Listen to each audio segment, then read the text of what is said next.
Hi டார்மிஸ், எல்லோரும் எப்படி இருக்கீங்க? எல்லோரும் நல்லா இருக்கீங்களா? இன்றைக்கி நம்ம ஜேகேவோட எஃப்எஃப் தாண்டா பார்க்க போகிறோம்.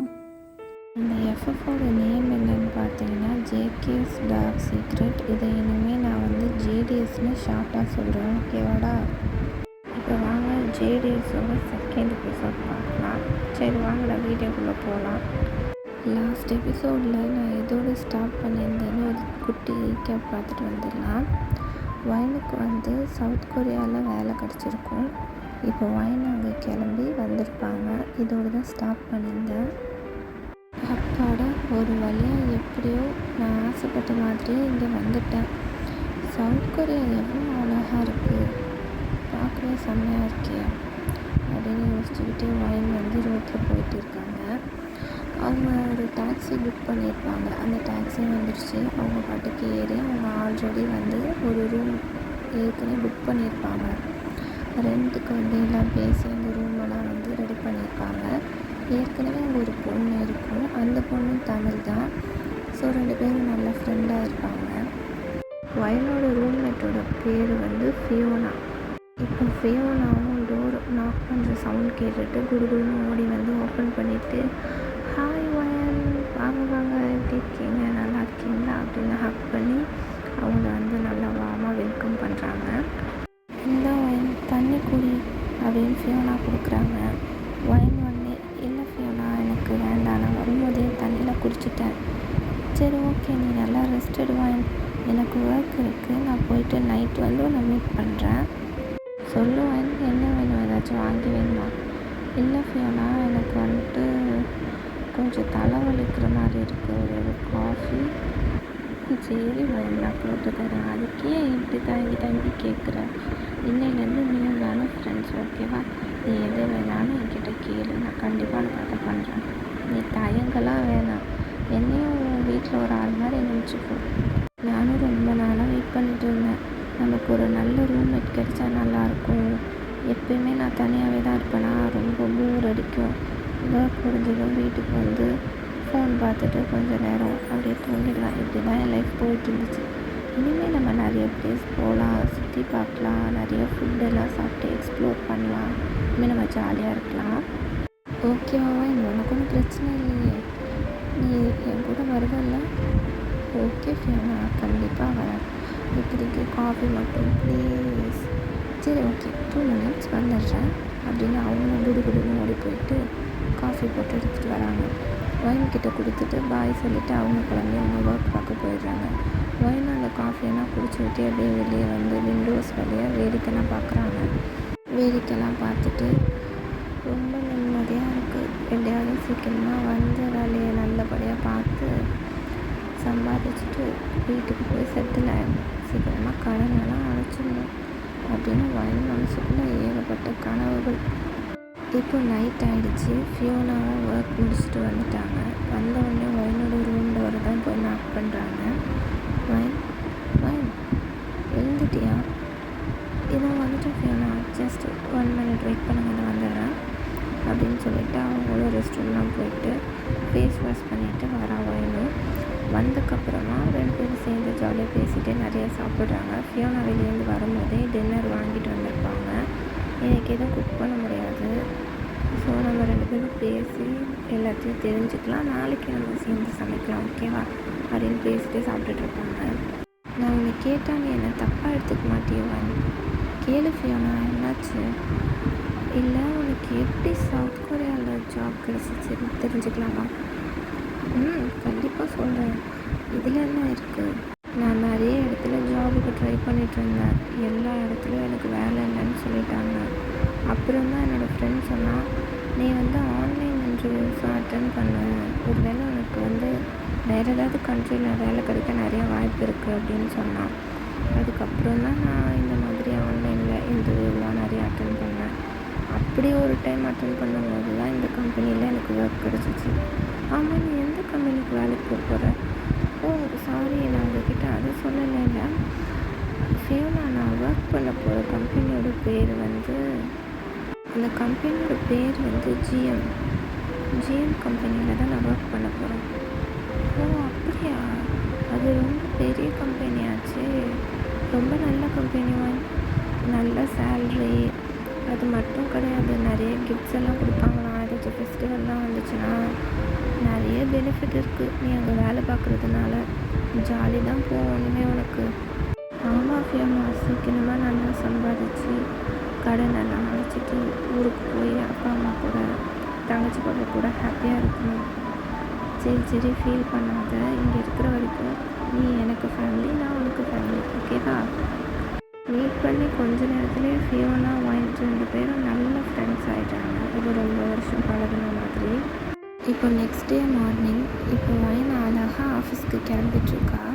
அழகாக ஒரு பிளாக் கலரில் ஒரு லாங் குர்த்தி அனார்கலி இருக்கும்ல, அந்த மாதிரி அழகாக அதுக்கு மேட்சிங்காக பிளாக் கலர் இயர்ரிங், பிளாக் கலரில் ஒரு செயின், அழகாக ஸ்டோன் வச்சுருக்கு.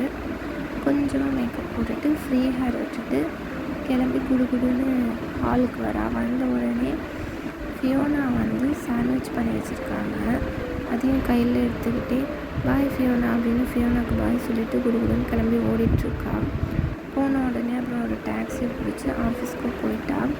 போன பிறகு எல்லாருக்கிட்டையும் போய் இன்ட்ரோ பண்ணிக்கிறாங்க. ஒயின் நேராக போய் அங்கே இருக்கிற ஒருத்தவங்களை மீட் பண்ணி, ஹாய் ஐ எம் ஒயின், நான் தான் அந்த இந்தியாவிலேருந்து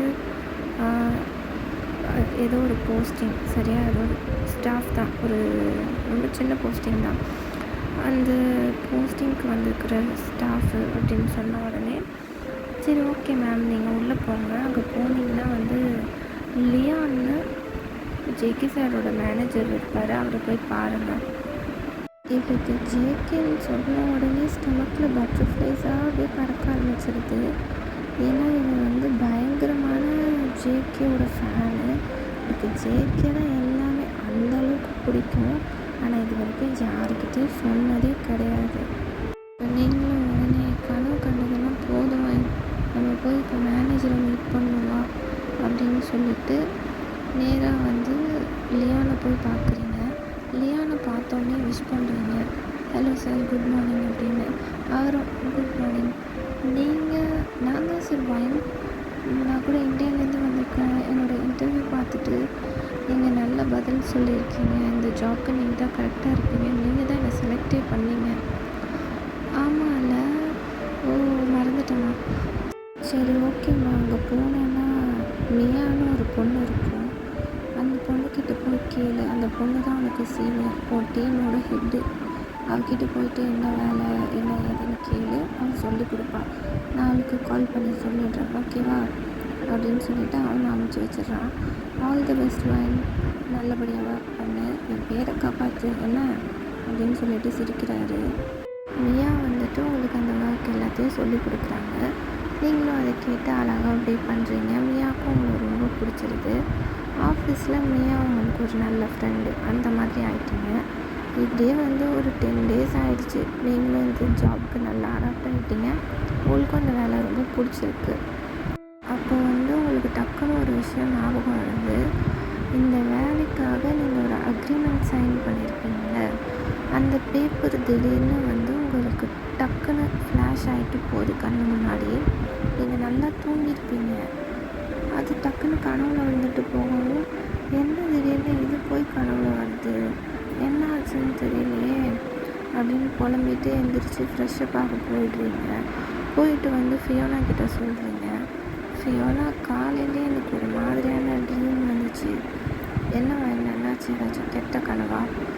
இல்லை ஃபியோனா, நான் இந்த ஜாபுக்காக ஒரு அக்ரிமெண்ட் சைன் பண்ணால, அது என் கனவுல வந்துட்டு போகுது.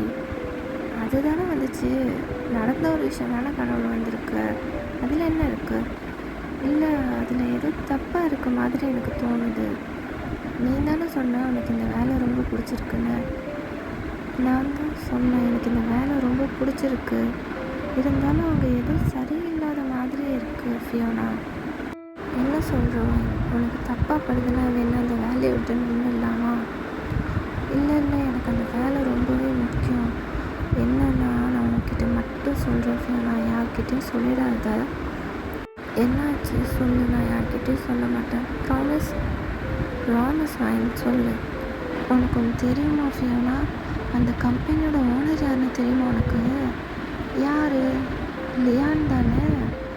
இல்லடி, அவர் அந்த கம்பெனியோட மேனேஜர். அந்த ஆஃபீஸோட சிஇஓ யார் தெரியுமா? ஜேகேடி. யார், நம்ம ஜேகேவா?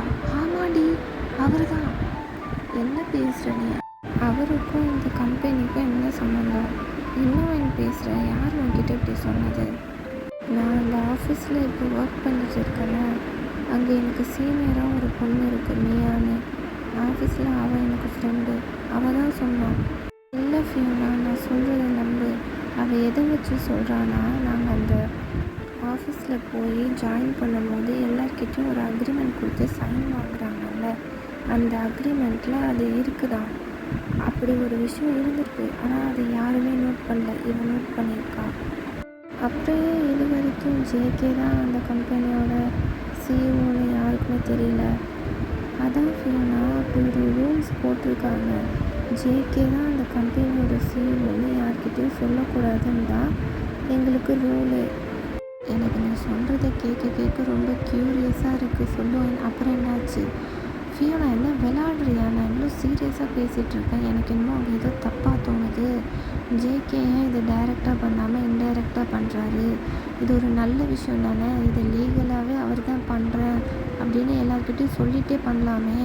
அப்படி பண்ணால் நல்லது தானே? அப்படியே இதை யாருக்கும் தெரியாமல் பண்ணணும். இப்படி ஏகப்பட்ட கொஸ்டின்ஸ் என்னோடய மைண்ட்குள்ளே இருக்குது. அதெல்லாம் யார்கிட்ட கேட்குறதுன்னு தெரியாமல் நான் உன்கிட்ட புலம்புனா நீ என்னென்னா விளாண்டுருக்க, போடி அப்படின்னு எந்திரிச்சிட்டு ரூமுக்கு போயிடுறீங்க கோச்சிக்கிட்டு. நீங்கள் கோச்சிக்கிட்டு போனதுனால ஃபியோனாவும் உங்கள் டோர்கிட்ட தட்டிக்கிட்டே இருக்காங்க. சாரி ஆயன், நான் பேசின தப்பு தான். ப்ளீஸ் ரீ, கதவு தொடடி. நான் இனிமேல் இப்படி பேச மாட்டேன், ஓகேவா? சாரி இல்லை, அக்செப்ட் பண்ணிக்கோங்க ப்ளீஸ் ரீ. சரி ஓகே ஃபியோனா, நான் டோரை ஓப்பன் பண்ணிட்டேன், உள்ளவா அப்படின்னு போன உடனே 2 பேரும் ஹக் பண்ணிக்கிறீங்க. அதுக்கப்புறமா அவங்களும் சொல்கிறாங்க, சரி ஒயின், நீ சொன்னதை நான் நம்புகிறேன். நான் யார்கிட்டையும் இதை பற்றி சொல்ல மாட்டேன். இது உன் மேலே ப்ராமிஸ், ஓகேவா? ஆனால் இது நல்ல விஷயம் தானடி. இதை நினச்சி ஏன் பயப்படுற? உனக்கு தான் ஜேகேனா ரொம்ப பைத்தியகாரத்தனமாக பிடிக்கும். அப்போ நீ சந்தோஷம் தானே பண்ணணும். ரொம்பலாம் நான் சந்தோஷப்பட முடியாது. ஜேகே அந்த ஆஃபீஸ்க்கு வரவே மாட்டாராம். அப்புறம் என்னடி சிஇஓ அப்படின்னு சொன்னேன். சிஇஓ தான், ஆனால் அவர் வரவே மாட்டாராம். எப்பயுமே அந்த லியான் மட்டும்தான் இருக்கார். சரி வைன், நீ ரொம்ப ஃபீல் பண்ணாத. நீ ஆசைப்பட்ட மாதிரி கண்டிப்பாக என்னைக்காச்சும் ஒரு நாள் நீ ஜேகேவை மீட் பண்ணுவ. அன்றைக்கும் உன் மனசில் இருக்கிற எல்லாத்தையும் அவர்கிட்ட சொல்லுவேன். உனக்கு எந்த அளவுக்கு அவரை பிடிக்கும், நீ எந்த அளவுக்கு அவர் மேலே பைத்தியம், இது எல்லாத்தையும் சொல்லுவேன். அவரும் அதெல்லாம் கேட்டு உனக்கு நீ கேட்ட மாதிரியே கொஞ்சம் டைம் ஒதுக்கி உன் கூட பேசுவார், ஓகேவா? இது கண்டிப்பாக ஒரு நாள் நடக்கும். நீ சொல்கிறதெல்லாம் கேட்க ரொம்ப ஹாப்பியாக தாண்டி இருக்குது. நடந்தால் நல்லா தான் இருக்கும் அப்படின்னு நீங்களும் தூங்கிடுவீங்க. இப்போ நெக்ஸ்ட் டே நீங்கள் ஆஃபீஸ் போகிறீங்க. ஆஃபீஸில் யாருமே இல்லை. அப்போ உங்களுக்கு ஒரு மாதிரி பயமாக இருக்குது. என்ன யாருமே காணும் அப்படின்னு சொல்லிட்டு ரொம்ப பயந்துட்டுருக்கீங்க. அவள் பார்த்தா திடீர்னு லைட்ஸ் எல்லாம் ஆன் ஆகுது. டக்குன்னு எல்லோரும் வராங்க, உங்களுக்கு ஃப்ளவர் கொடுக்குறாங்க, கேக் தராங்க. டக்குன்னு உங்களுக்கு ஒரு குட்டி செலிப்ரேஷன் பண்ணுறாங்க. அன்றைக்கி உங்களோட பர்த்டே. நீங்களே அதை மறந்துருப்பீங்க. எப்படி இவங்க எல்லாருக்கும் ஞாபகம் இருக்குது அப்படின்னு உங்களுக்கு ஒரு பக்கம் ஹாப்பி டியர்ஸ்லாம் வருது. ஏன்னா நீங்கள் ஜஸ்ட் அங்கே வேலைக்கு சேர்ந்து இப்போ ஒரு 1 மந்த்து தான் ஆயிருக்கும். அதுக்காட்டும் நமக்காக இவ்வளோலாம் பண்ணுறாங்களே அப்படின்னு ரொம்ப ஹாப்பியாக இருப்பீங்க. இப்போ அதே டைமில் அந்த ஜேகே ஒரு டென்ஷனாக கற்றுக்கிட்டு இருப்பார். லியானுக்கு ஃபோன் பண்ணி. லியானும் எவ்வளவோ அவரை காம் பண்ண பார்க்குறான். அவரோட கோவம் குறையவே இல்லை. இவன் ஏன் இப்படி கத்திகிட்டு இருக்கான் அப்படின்னு பார்த்தீங்கன்னா, வழக்கம் போல தான் எப்பயும் போல் ஒரு பொண்ணை கூப்பிட்ருப்பான். அந்த பொண்ணு கொஞ்ச நேரத்துலேயே அவன் டார்ச்சர் தாங்க முடியாமல் எப்படியும் தப்பிச்சு போடணும்னு ஓடி போயிருக்கோம். ஜிம்மினும் சேர்ந்துட்டு வேறு எனக்கு ட்ரக்ஸு வேறு இன்ஜெக்ட் பண்ணி விட்டுருப்பாங்களா. அதனால இப்போ ரொம்ப வெறி பிடிச்ச மாதிரி உட்காந்து கத்திக்கிட்டு இருப்பான். இந்த நேரத்தில் நான் எங்கே சார் போவேன், எங்கே போய் சார் நான் தேடி கண்டுபிடிக்க முடியும்? இப்போ எந்த பொண்ணும் இப்போ அவைலபிளாக இல்லை சார் அப்படின்னு லியான் எவ்வளோ சொல்கிறாரு. எனக்கு தெரியாது லியான், ஒழுங்கு மரியாதை ஏதாவது ஒரு பொண்ணோட என்னோடய கெஸ்ட் ஹவுஸ்க்கு வா, இல்லைன்னா இன்னும் கொஞ்ச நேரத்தில் நீ எங்கே போனமா கிடப்பேன்னு தெரியாது அப்படின்னு கடுப்பாகி ஃபோனை வச்சுட்டான். லியானும் நிறைய இடத்துல ட்ரை பண்ணுறாரு. ஆனால் ஜேகேக்குங்கிறதுனால எந்த பொண்ணுமே ஒத்துக்க மாட்டேங்கிறாங்க. ஏன்னா அவன் அந்தளவுக்கு டார்ச்சர் பண்ணுவான். பயந்துக்கிட்டு எல்லோரும் ஓடி போயிடுறாங்க. இப்போ எல்லோரும் வீட்டுக்கு போயிருக்காங்க ஒர்க் முடிச்சுட்டு. போயிருப்பீங்க. அதை லியான் நோட் பண்ணியிருப்பாரு. நோட் பண்ணிவிட்டு உங்ககிட்ட வந்து கேட்குறாரு, என்னாச்சு வைன், ஏன் லேட்டாக போகிறீங்க அப்படின்னு கேட்டோன்னே, நீங்களும் எனக்கு கொஞ்சம் ஒர்க் பெண்டிங் இருந்துச்சு சார், அது முடிச்சுட்டு போக கொஞ்சம் லேட் ஆகிடுச்சு, அவ்வளோதான் எல்லா ஒர்க்கும் முடிச்சிட்டேன், சரி சார் நான் கிளம்புறேன் அப்படின்னு கிளம்பும்போது திடீர்னு அவர் உங்களை நில்லுங்க வைன் அப்படின்னு கூப்பிடுறாரு. என்னாச்சு சார் அப்படின்னு நீங்களும் திரும்பி பார்க்குறீங்க. ஏன் சார் என்ன கூப்பிட்டீங்க? வைன், எனக்கு ஒரு ஹெல்ப் பண்ணுவியாமா? சொல்லுங்கள் சார், என்ன வேணும்? இன்றைக்கி நைட்டு நம்ம சிஇஓ ஜேகே சார் இருக்கார்லம்மா, அவர் வீட்டில் அவர் கூட இன்றைக்கி ஒரு நாள் மட்டும் ஸ்டே பண்ணுறியா இப்படின்னு லியான் வந்து வயனை பார்த்து கேட்குறதோட இந்த எபிசோட் 2 முடியுதுடா. எபிசோட் 3 சீக்கிரமாகவே போட்டுறேன். அப்புறம் மறக்காமல் இந்த எபிசோடு எப்படி இருந்துச்சுங்கிறத கமெண்ட் பண்ணுங்கள். ஆல்வேஸ் ப்ளீஸ்டா எனக்காக இந்த சேனலை வந்து தயவு செஞ்சு சப்போர்ட் பண்ணுங்கள். நான் உங்களுக்காக தான் இவ்வளோ கஷ்டப்பட்டு வீடியோஸ்லாம் போடுறேன். ப்ளீஸ் லைக் பண்ணுங்கள், ஷேர் பண்ணுங்கள், சப்ஸ்கிரைப் பண்ணுங்கள். ஓகேவா? மறந்துடாதீங்க.